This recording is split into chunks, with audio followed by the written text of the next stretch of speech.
আপনারা জানেন যে গণনা প্রক্রিয়ায় আসার কারণে আমার একজন সহকর্মী আজকে সকালবেলা 8:30 থেকে তিনি ইন্তেকাল করেছেন। আমি আমার সহকর্মীর মৃত্যুতে খুবই ব্যথিত, ক্ষুব্ধ। আমি মনে করি আমার সহকর্মীর মৃত্যু হয়েছে সেখানে আমিও থাকতে পারতাম, কারণ যে অমানসিক পরিশ্রম আমরা করেছি এই 10 তারিখ থেকে, এবং সেখানে আমরা ব্যালট বাক্স আগেই নিয়ে গিয়েছি এবং সেগুলো আমরা পাহারা দেওয়ার ব্যবস্থা করেছি, এবং সকাল 7টা থেকে আমরা এই হল প্রত্যেকে যার যার নিজ হলে গিয়েছি এবং আমরা সুষ্ঠুভাবে এই ভোট কাস্ট করার জন্য আমরা শিক্ষকরা 100% রিপোর্ট দিয়েছি এবং আমার নব ফয়জুন্নেসা হলে 137টি ভোট কাস্ট হয়েছে 280টি ভোটারের মধ্যে। আমরা সম্পূর্ণ, কেউ যদি বলে যে 0.0% কি 1% যে এখানে কারচুপি হয়েছে কি অথবা অনৈতিক হয়েছে, সেটা না। আমি বলবো 100% উপরে যদি কেউ বলতে পারে সেটা 100% সুষ্ঠুভাবে আমরা ভোট নিয়েছি এবং চেষ্টা করেছি যাতে সেখানে কোনো অনিয়ম না ঘটতে পারে। সেখানে সাংবাদিকরা লাইভ করেছে, দেখেছেন, সেখানে পোলিং এজেন্ট ছিল, তাদের কাছেও আপনারা জানতে পারবেন, ভোটারদের কাছ থেকেও জানতে পারবেন। আমরা এই নির্বাচন সুষ্ঠু করার জন্য আমার পোলিং অফিসার আছেন হাবিবুর রহমান, তিনি সহ আমরা সবাই অমানসিক পরিশ্রম করেছি।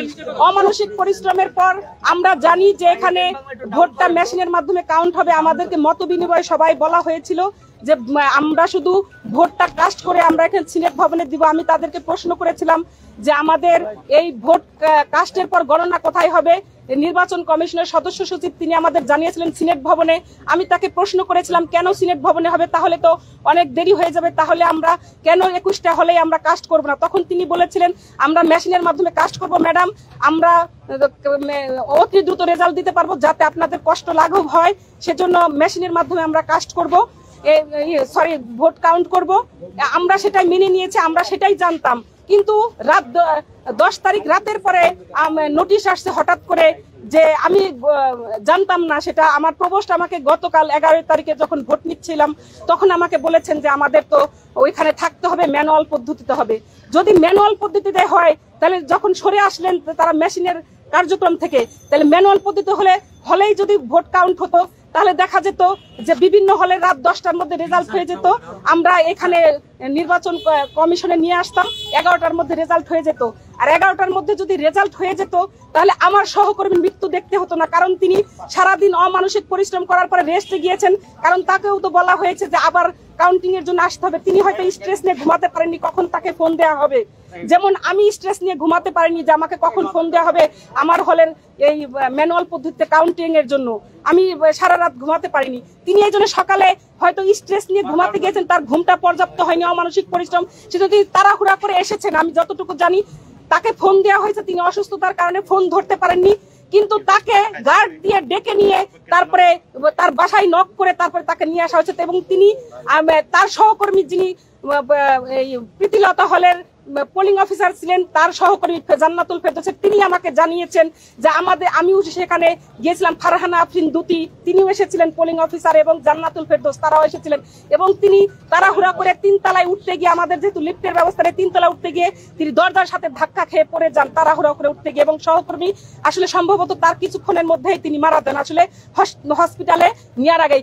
যদি কালকেই যদি এই ভোট কাউন্ট করে রেজাল্ট দেওয়া হতো তাহলে আমার সহকর্মীর মৃত্যু দেখতে হতো না, আমাদের কান্না করতে হতো না, আমাদের এখানে এসে আপনাদের সামনে বক্তব্য দিতে হতো না। আমার সহকর্মীর মৃত্যু আমাকে ব্যথিত করেছে। কেন আমাদের সহকর্মী, অনেক সহকর্মী অসুস্থ হয়েছেন। আমি জানি যে চারুকলা বিভাগের কাজী মোহাম্মদ মহসিন তিনি অসুস্থ হয়ে গেছেন, তার সহকর্মীর মৃত্যুতে তিনি একজন রিটার্নিং অফিসার। তাহলে ভোট কাউন্ট কিভাবে হবে? কেন এই ম্যানুয়াল পদ্ধতিতে নেওয়া হলো আমার প্রশ্ন। এবং ম্যানুয়াল পদ্ধতিতে নেওয়া হওয়ার কারণে তারপরেও কেন আপনার তাহলে হলে কাউন্ট হলো না? এটা আমার নির্বাচন কমিশন, এই নির্বাচন কমিশনের অব্যবস্থাপনার জন্য আমার সহকর্মী জান্নাতুল ফেরদৌসের মৃত্যু হয়েছে বলে আমি মনে করি।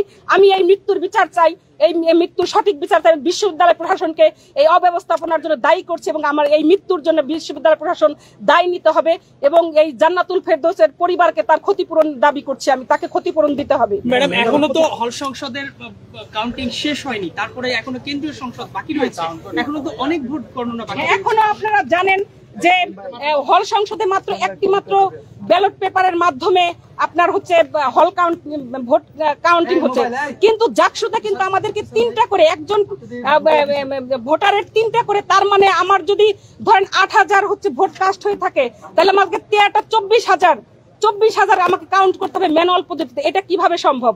তাহলে তো এভাবে 3 দিনেও সম্ভব হবে না। তাহলে আমরা এটা কিভাবে, এই পদ্ধতির আমরা পরিবর্তন চাই। এটা আমরা কোনো ক্রমে আমরা অমানসিক পরিস্থিতি, আমরা শিক্ষক, আমাদের পরিবার আছে, আমাদের শারীরিক মানসিক স্ট্রেস আছে, আমরা এই স্ট্রেস নিতে পারছি না। Don't forget to like, share and follow Awaz BD on Facebook, YouTube and Instagram. For breaking news and more, head over to www.awazbd.us.